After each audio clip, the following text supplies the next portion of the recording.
Welcome back to Movie Junk. How are you? I am fine, and I have a lot of junk to talk about.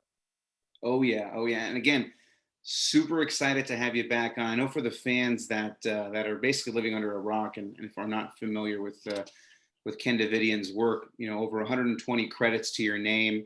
Very famously known as Azamat and Borat, and movies like SWAT.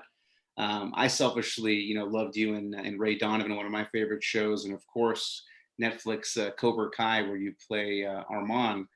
Thank you again for joining us. You're very welcome, and thank you for giving a hoot. Absolutely, and I mean, just jumping right into to Cobra Kai. How have things changed, if at all, from the move from YouTube over to Netflix?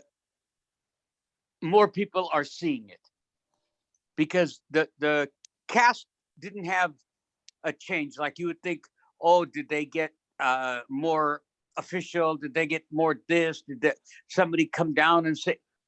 No, they were all pros and professionals.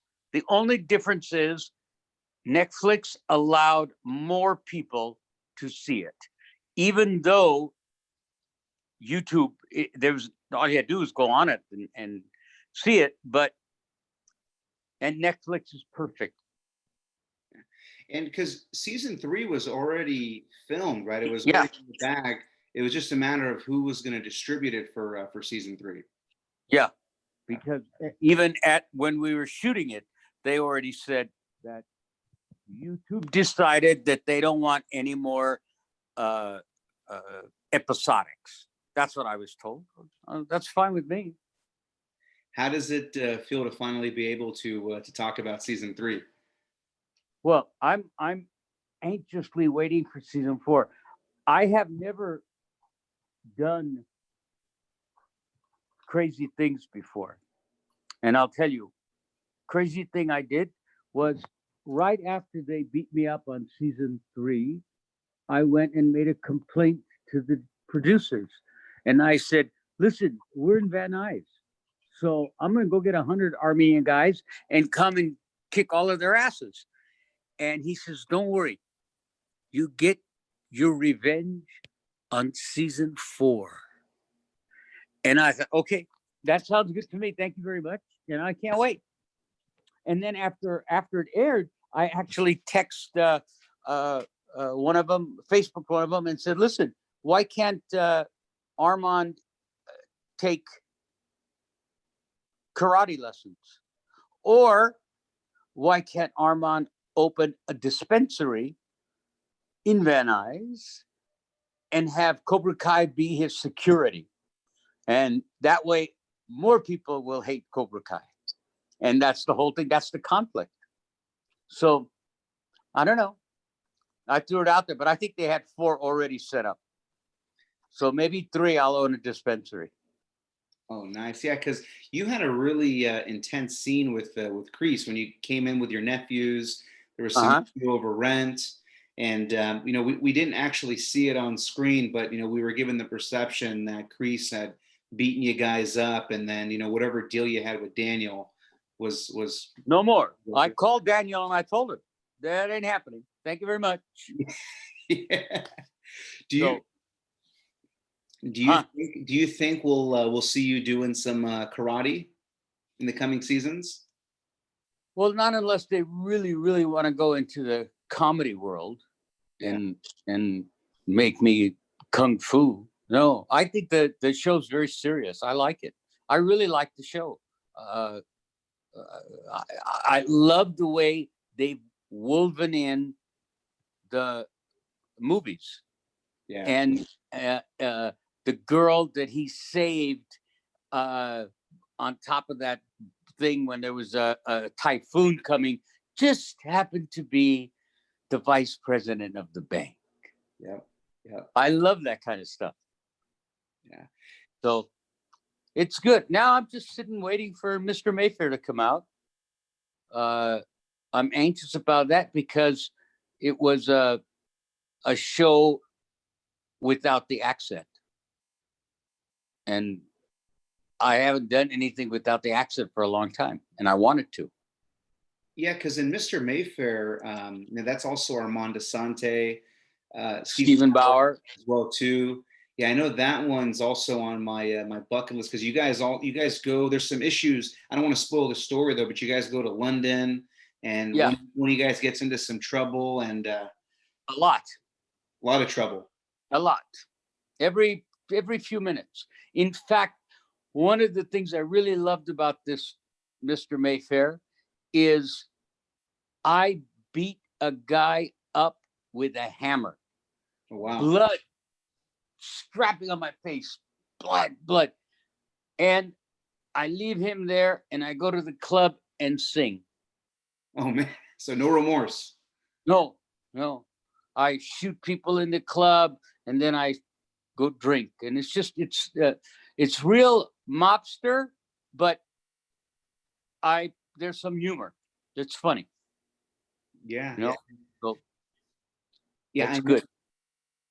And then do you see yourself playing more mobster roles in the future? Is it a particular? I know it's a very popular. It's one of my favorite genres. You know, when I think of mobster roles, I think of Sopranos. I think of Goodfellas. Most recently, The Irishman. Yeah. Do you see yourself doing more of these types of roles? That's what I was doing before I ran around naked.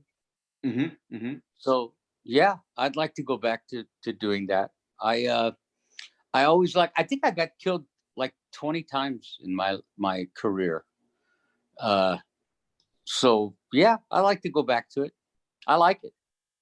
And kind of going back to Cobra Kai, because with your scene with Kreese, and that wasn't your first role with him before. You've actually done. It was just recently a movie with Martin Kove. Yeah. I can't remember the name of the movie where I think he was the Shaw. Price of Freedom. Price of Freedom. Price of Freedom. Yes. And he wasn't the Shaw.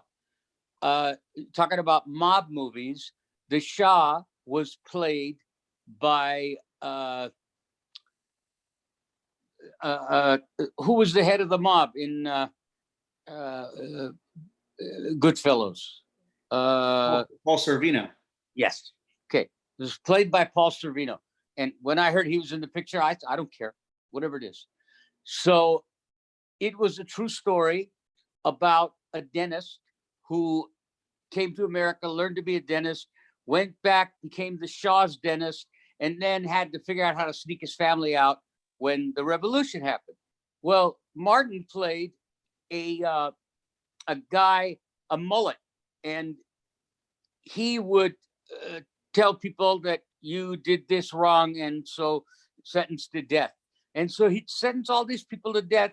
And my scene is over there, and we're just amazed at this because after you sentence them to death, you have to chop their head off.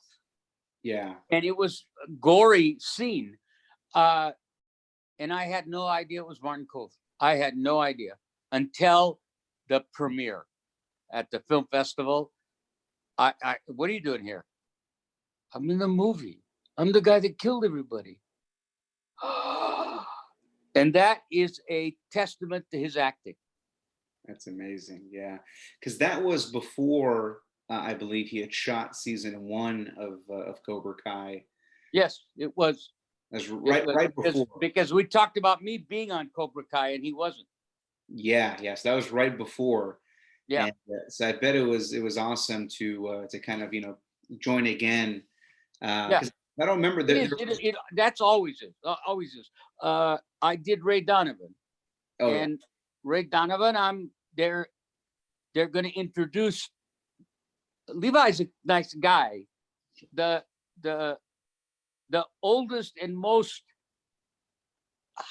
the big actor there that's older you have to respect is a guy named Jon Voight. Mm-hmm. So they want to introduce me to Voight now. They're like, John's going to come and we're going to introduce you to John. And he plays, I said, I know what he plays. Yeah, I know what he plays. And John walks in and goes, "Hey, Ken, how the fuck are you?" And everybody's like, me and John made a movie called Holes together 10 years ago. Oh, yeah. Yeah. Shia LaBeouf's first picture. Yep. Yeah. So it's nice. And then I play poker with a bunch of TV and movie stars. I play poker with Ed Asner. I play poker with uh, uh, Richard Dreyfuss, Noel Wiley.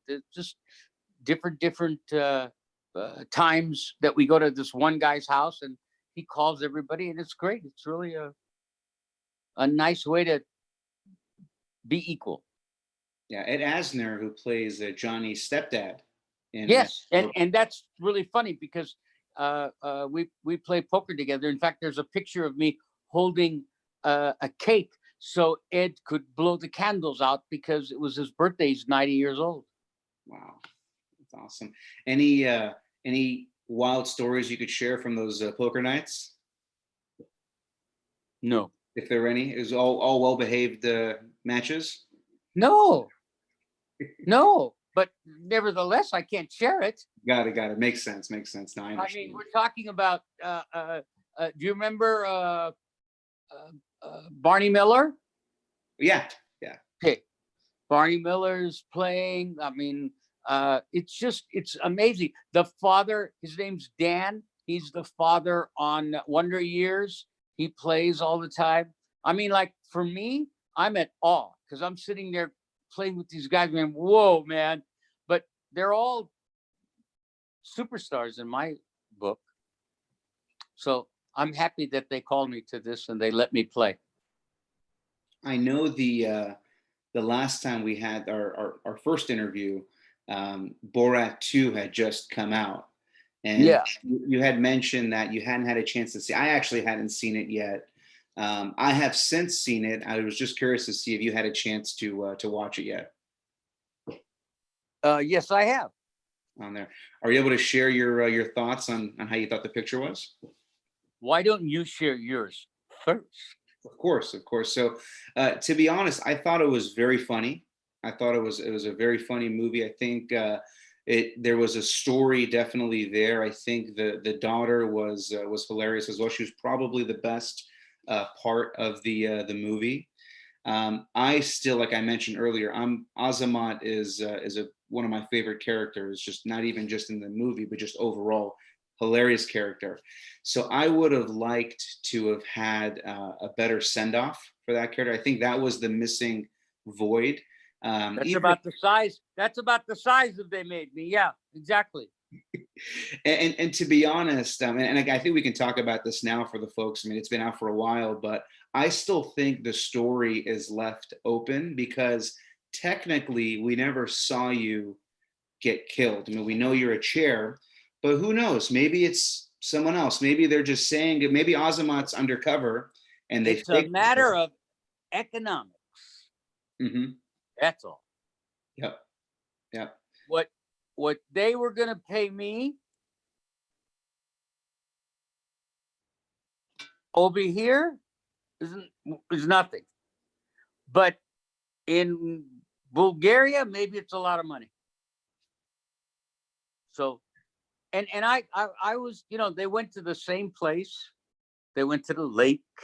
They went to the lady's going to tell them how to shop and how to dress. And then they went to a dinner thing. And it was very, and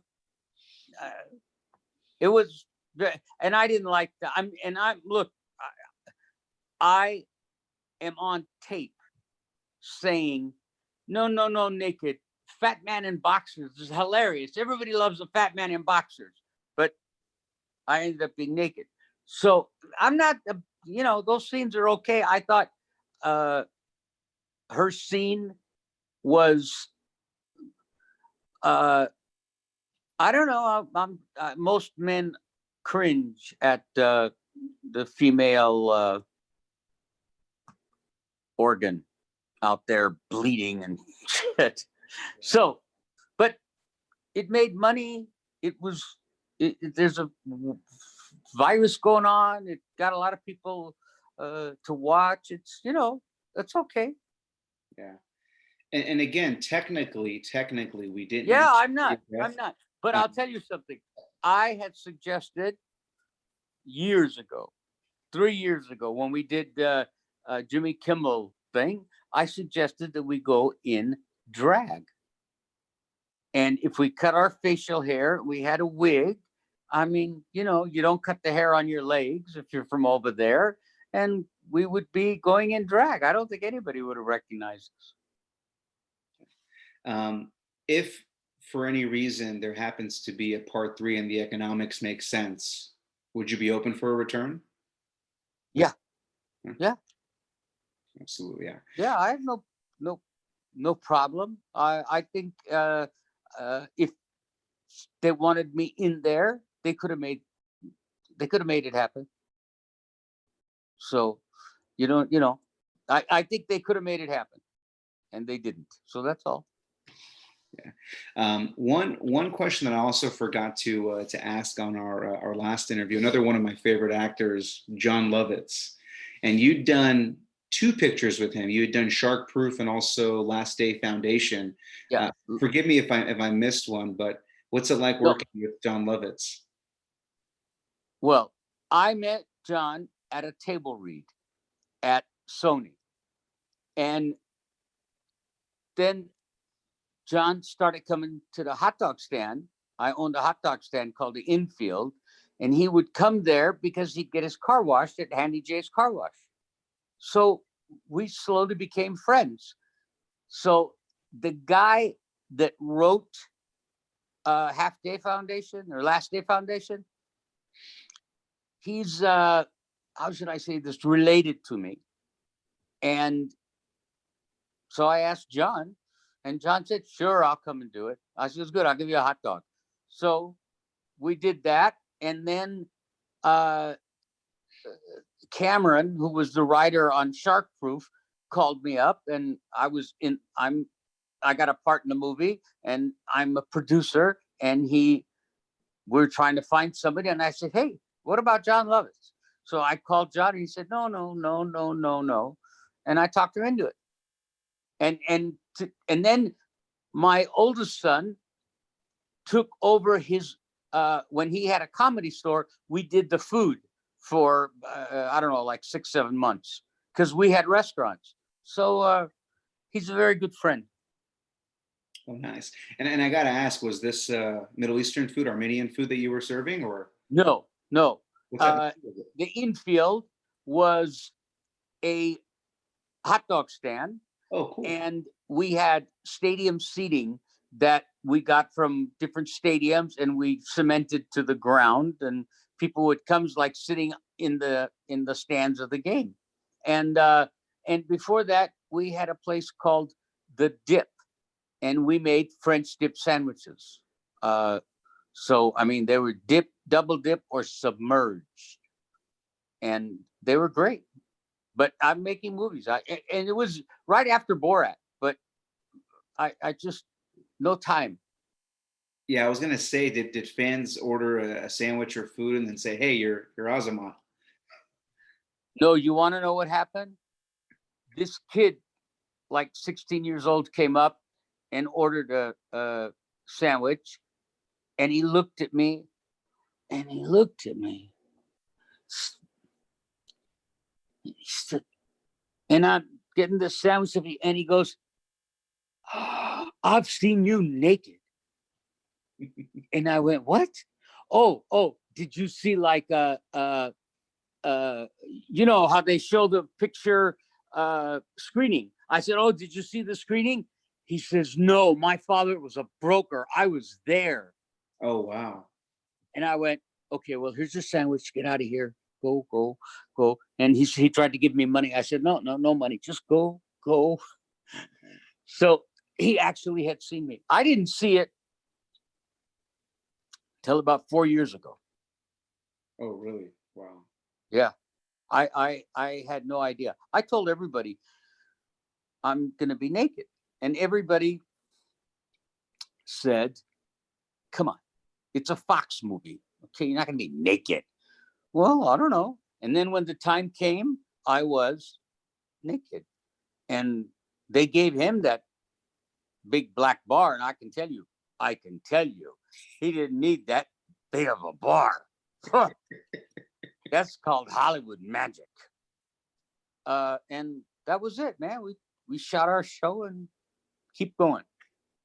Now, I got to ask, did you guys do that all in one take, or was it multiple takes, or how does a scene like that? What is all? What do you mean all? The first walk to the lobby, in the lobby, then we get to the room. The room was almost 6-7 hours of rehearsal. We had a stunt guy there with us. The television and the lamp were stunt lamps, and we did that. Yeah. What was only one chance was running down the lobby, getting in the elevator, going down to the first floor, and then going to the party. That was one take. Everything. Wait, are you there? Yeah, everything one time. And if you get it, you get it. You don't, you don't. That's why when I fell, he fell too. So because he's faster than I am, and I fell and he fell, and then I got up and I kept running, and then he came after me. So I told him, I said, don't run, you run too fast. Yeah. So, but I mean, he's 90 pounds. I was 300 and he's 90. So what the hell? Oh, but it worked. And then a cop that I knew worked for us arrested Sacha. Oh, for what? For being naked for running naked in a thing. So now that cop is taking Sacha, and I'm going, what's got? And 2 cops came and they got me, but I don't know who these cops are. They're not cops. They're not working for us. So I made sure that a cameraman saw that I was being detained, and then I saw the director, and he passed right by me. Didn't even say hello. Just passed right by me. So I'm going, okay, they know what happened there. They know that something's wrong. So then some white-haired guy comes up with the tie and the jacket, and he goes, I'll take him from here. And he takes me, and we're walking down the steps of the back of the hotel. I'm naked. I'm holding and we get into a van, and then the guy says, all right, take him and we'll call you later. And I said, hey, who are you? The Lone Ranger? Because he saved me. I thought I was being arrested. Oh, man. So that was a close call. So the director of the movie didn't even come to save you guys. He was just letting you No, he walked by and never made any mention that he knew me.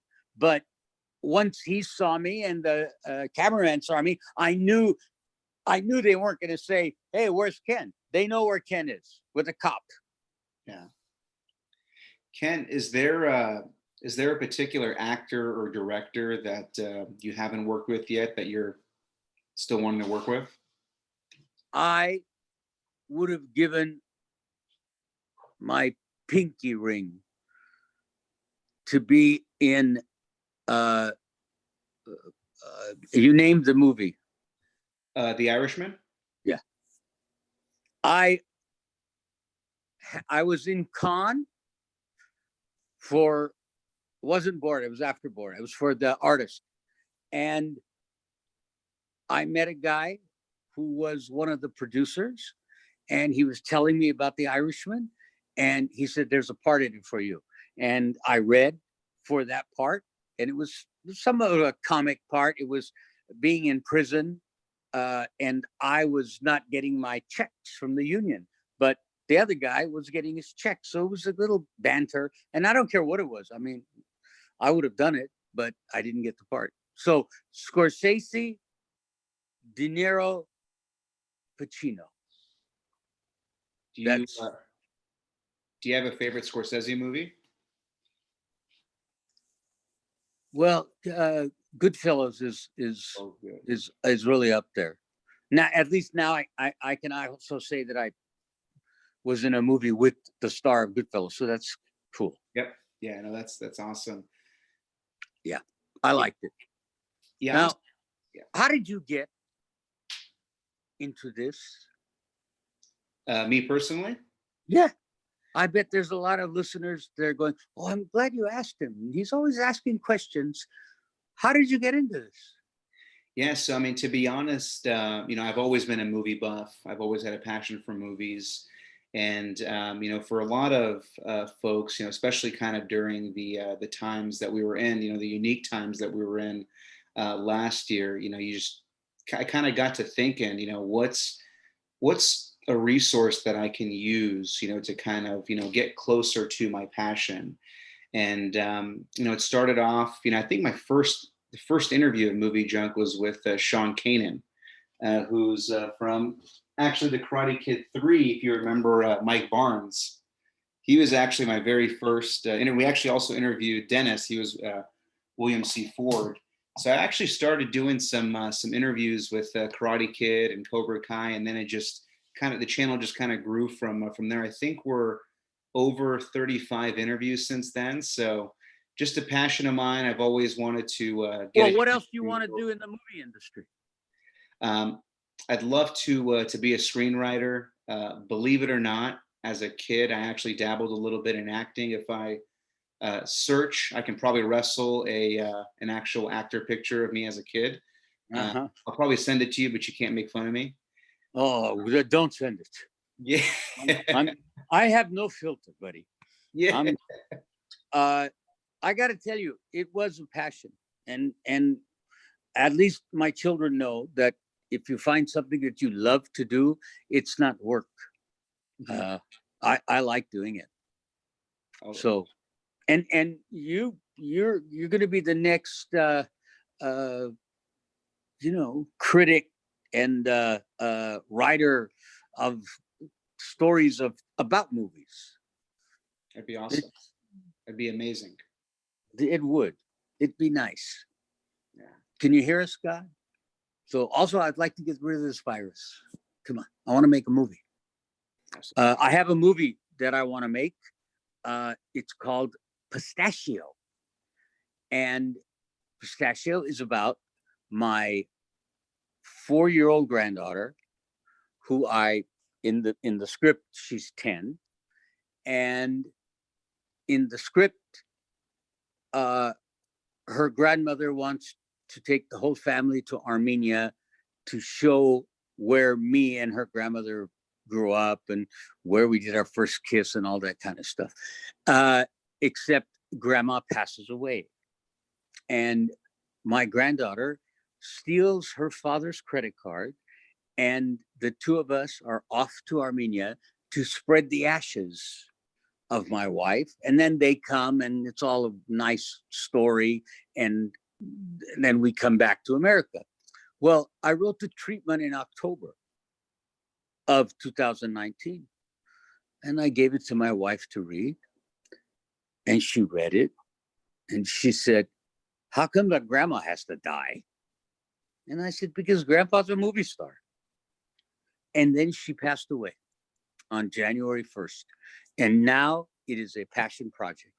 Now it is something I have to get done for my granddaughter and my wife. Absolutely. So I need money.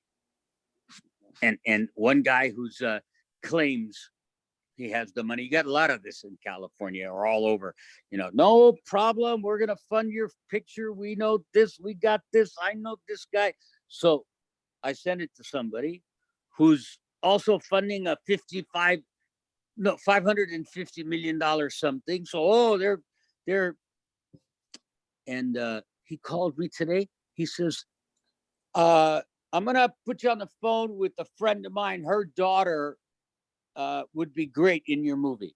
And I just blew up. I said, what? You haven't given me a nickel and you think you're casting my picture? I need a 10-year-old Armenian girl that speaks Armenian. I don't cast my picture. Don't tell me what to do.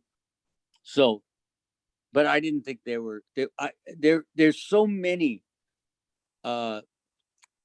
crooked or mentally deranged. Crooked people they have the money, or they somehow show you the money, but they don't have it. Deranged people think that they've got, $500 million and they're going to fund this and they're going to fund that. And you just keep going and going and going until you find the person, the entity. So it's very hard sometimes, but it's worth it. Yeah, because you get your film made and people see it, and that's finally when you can take a sigh of relief. Yeah, yeah. I know another character from Karate, the next Karate Kid. Actually, if I tilt back a little bit, Michael Cavalieri, he's there with Hilary Swank. Gonna give him a little shout out on this session. But he made a movie called Ritornato, and it's also it was a passion project that he made.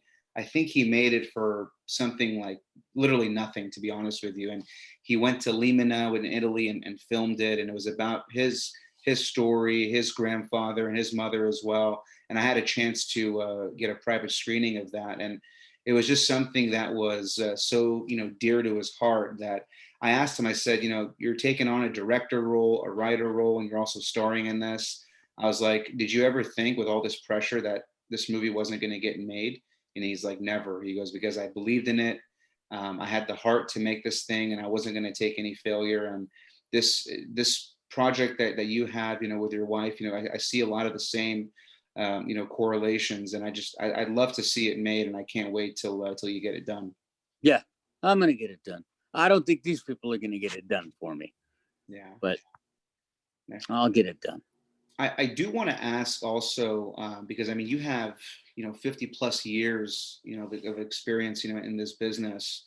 Do you have any feedback? If you can go back to the 20-year-old version of yourself, is there any advice you would give the younger version of yourself on what you've experienced? Yes. Don't fall in love.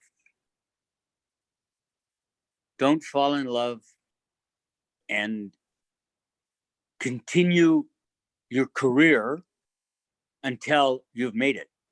But I did it the other way. I got married. I had children. I was in a waste removal business. Mm-hmm. I didn't get out of that till I was 35, 40. 1995, we filed bankruptcy because I was invited to go to Mexico City to pick up the trash at Mexico City under NAFTA. And the Mexican government guy wouldn't let us buy the trucks from Canada, and he wanted to buy the trucks from Mercedes because he got a commission, and the whole deal fell through, and we filed arbitration under NAFTA with the US government, and it was a disaster. So all of that, I don't know, because think about this now. If I didn't get a family and get married, I wouldn't have these kids now that I have, which they're expendable in my opinion. But the grandchildren, they're not expendable. They're so fucking cute, I swear to God. So if I knew that I could have grandchildren without children, I would have done that. So children cost money. Yeah. Oh, it's terrible. I keep telling my son, wait, you think it's cute now. You wait until she says no, and she's 22. So, but right now she's only 5. And it's just the biggest joy of my life. And Ken, I usually ask this for all my interviews that I do with Cobra Kai castmates, and I want you to wear your Ken hat, not your Armand hat. Ken, is he team Miyagi-Do or team Cobra Kai?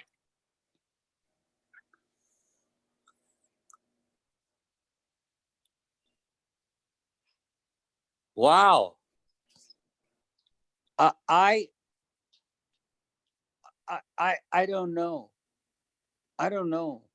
I'm a nice guy, but cross me. Yeah. So I don't know. I kind of like Cobra Kai. So I just don't like bullies. Yeah. I don't like what they're turning into. So I don't like bullies, but I don't know. Yeah, Matt Berlingi, who plays the pawn shop guy, I asked him that question, and this is the only answer that I've gotten from all the Cobra Kai castmates. He said he's team Miyagi Kai. So Oh, very nice. I guess it's a hybrid version of the two. So he was team Miyagi Kai. So I think maybe we can put you in that category, Miyagi Kai. I think so, because I'm nice and wax on, wax off, and then piss me off, and it's going to be your head on. So I think so, but I really like him. I mean, I liked him even in Happy Days. He was just such a great character actor. It's and if he could see this now, I mean, he would love this. He would love this. We're taking this thing. It's like it's a life again. And what about these guys, huh?